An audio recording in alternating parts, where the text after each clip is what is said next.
नमस्कार, मी डॉक्टर वैदेही दप्तरदार. आपले जीए या यूट्यूब चॅनलवर आपणा सर्वांचं सहर्ष स्वागत.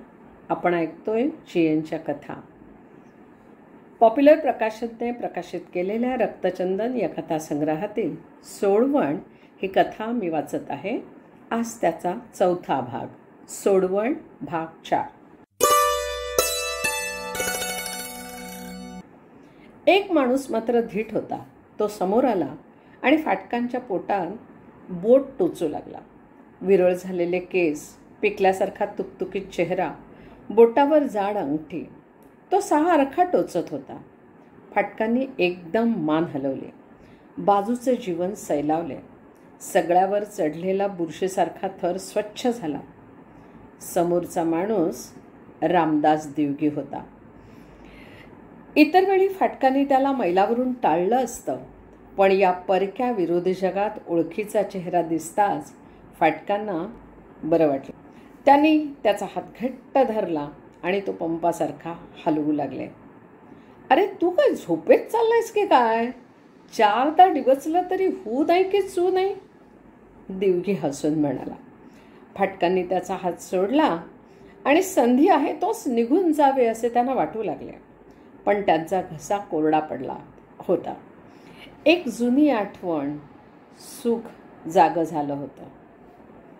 अरे रामदास, तुझ्या खोलीवर आहे का रे एखादा थेंब? त्यांनी कोरड्या आवाजात विचारलं. दिवगीच्या भुवया आश्चर्यानं कपाळावर गेल्या आणि तो फाटकांकडे पाहतच राहिला. अरे गृहस्था, तू त्या मार्गाचा नाहीस असं मी ऐकलं क्लबात.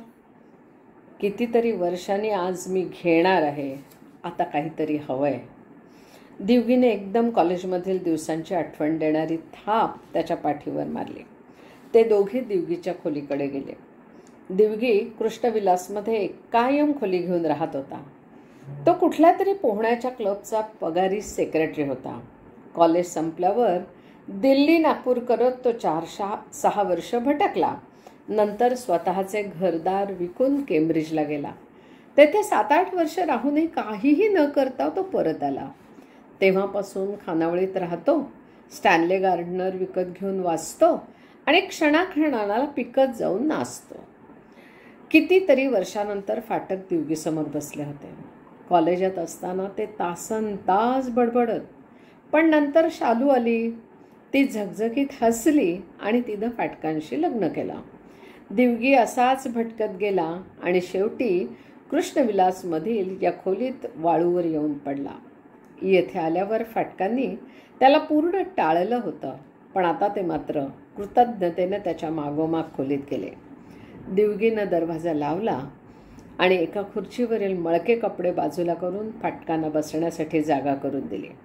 नंतर त्याने कपाटातून 2 ग्लास काढले आणि हात रुमालाने स्वच्छ पुसले. नंतर त्याने डोळा मिचकावीत गार्डनरच्या पुस्तकामागून एक बाटली काढली. रम चालेल ना रे तुला? हवं तर दुसरंही आहे, पण ही रम पहा तरी. चालेल चालेल काहीही, दमून फाटक म्हणाले. फाटकांनी थोडे पाणी घेतले. ग्लास किणकिणले. पहिल्या घोटानंतर तांबूस उष्ण पट्टी साऱ्या अंगभर पसरली आणि गळ्यात धारदार चव राहिली, पण ती सुखाची होती. त्यांनी आणखी एक घोट घेतला. ग्लास खाली ठेवून सिगरेट पेटवली. त्यांचा अवजड ओबडधोबड देह आता उबदार वाटू लागला आणि कोळपून गेलेलं मन पुन्हा उकलू लागलं, पण ती आठवण मात्र जाईना. आत्ताच ऑफिसमधून आलो. एका मुलीचं ऑपरेशन होतं म्हणून पाहायला गेलो होतो, पण केस फेल झाली. फाटक जणू स्वतःशीच म्हणाले. कोणी आपतापैकी का रे? दिवगीने विचारलं. फाटकाने मान हलवली आणि ते गप्प बसले. दादू, हल्ली तिच्याविषयी काही कळलं का रे? दिवगीने विचारलं. त्याचा ग्लास तसाच होता आणि त्याने सिगरेट पेटवली होती. कुणाकडून? दचकून फाटकाने विचारलं. नंतर त्यांच्या ध्यानात आलं तो शालूविषयी बोलत होता. त्याने खिशातून चष्मा काढला आणि पुसून टेबलावर ठेवला. तिच्याकडून होय? काहीच नाही. ती पुण्याला आपल्या बहिणीजवळ असते एवढंच मला माहीत आहे, फाटक म्हणाले. पण हे सांगताना ते शरमले आणि त्यांना दिव्यपुढे मान वर करवेना. त्याच्याकडेही आपला एक भाग गहाण आहे हे त्यांना जाणवलं. त्याने शाळूशी ओळख काय करून दिली. त्यावेळी त्याचे तिच्याशी खरं तर लग्न ठरलं होतं.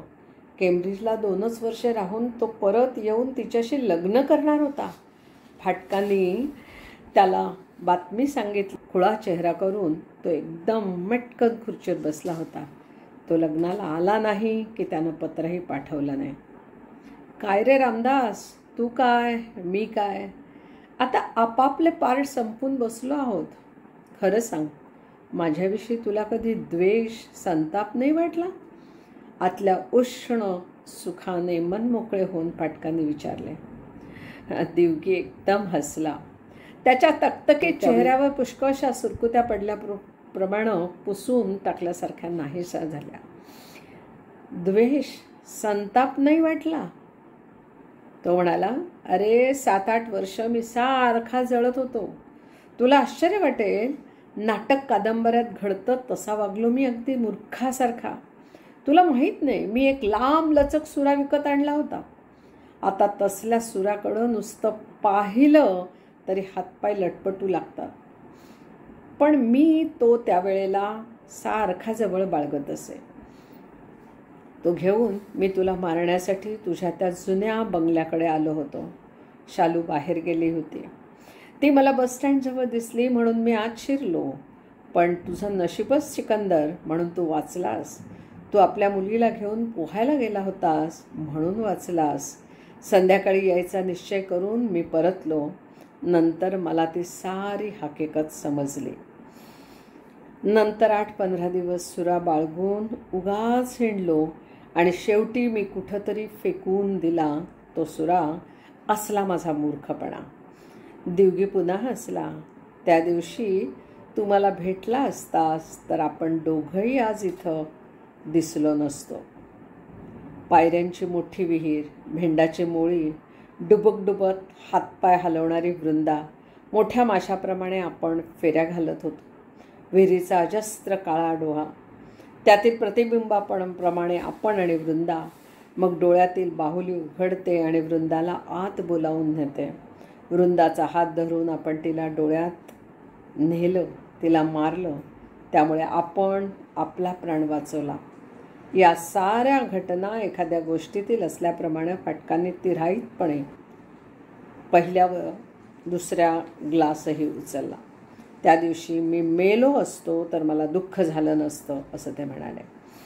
पण मी मात्र बावळटपणे फासावर लटकलो असतो ना रे, दिवगी म्हणाला. नंतर माझं आयुष्यच बदलून गेलं. कुणाविषयी राग वाटण्या इतकं त्राणच उरलं नाही रे माझ्या अंगात. मला वाटलं जे झालं त्यात तुझा किंवा शालूचा काय दोष. हे अगदी असंच व्हावं असं फार पूर्वीच कोणीतरी कुठेतरी लिहून ठेवलेलं होतं. ते सारं एखाद्या प्रिंटप्रमाणे झालं. त्यात राग कसला आणि द्वेष कसला मी ओळखलं. मी जन्मलो ना त्याच वेळी मी हा नंबर काढला. हेच तिकीट माझ्या नावानं ठेवण्यात आलं होतं.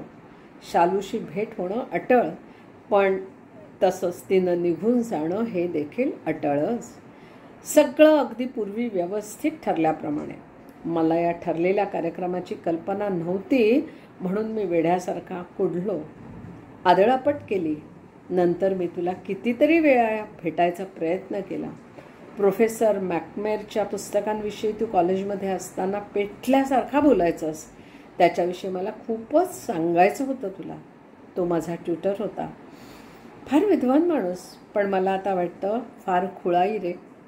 त्याला देखील हा कार्यक्रम आधी कळला नसेलच. एवढ्यासाठी मी तुझ्या क्लबचा मेंबर झालो, पण म्हणूनच तू दुसरीकडे गेलास. मी समोर दिसलो की तू मला टाळायचास. एखाद्या गुन्हेगाराप्रमाणे तू मला दूर ठेवलंयस. नंतर मी तो प्रयत्न सोडला. वाटलं हा देखील या कार्यक्रमाचाच एक भाग. शालू, केम्ब्रिज, कृष्णविलास, सेक्रेटरी आणि ही रम, सारं काही अत्यंत रेखीव अटळ कार्यक्रमातील लहान प्रसंग आहेत. आणि वृंदा, भेंडाची मोळी, तुटलेली दोरी, नरूनं दिलेला ग्लास, फाटक फार फार अस्वस्थ झाले. त्यांना रामदासचा थोडा रागही आला.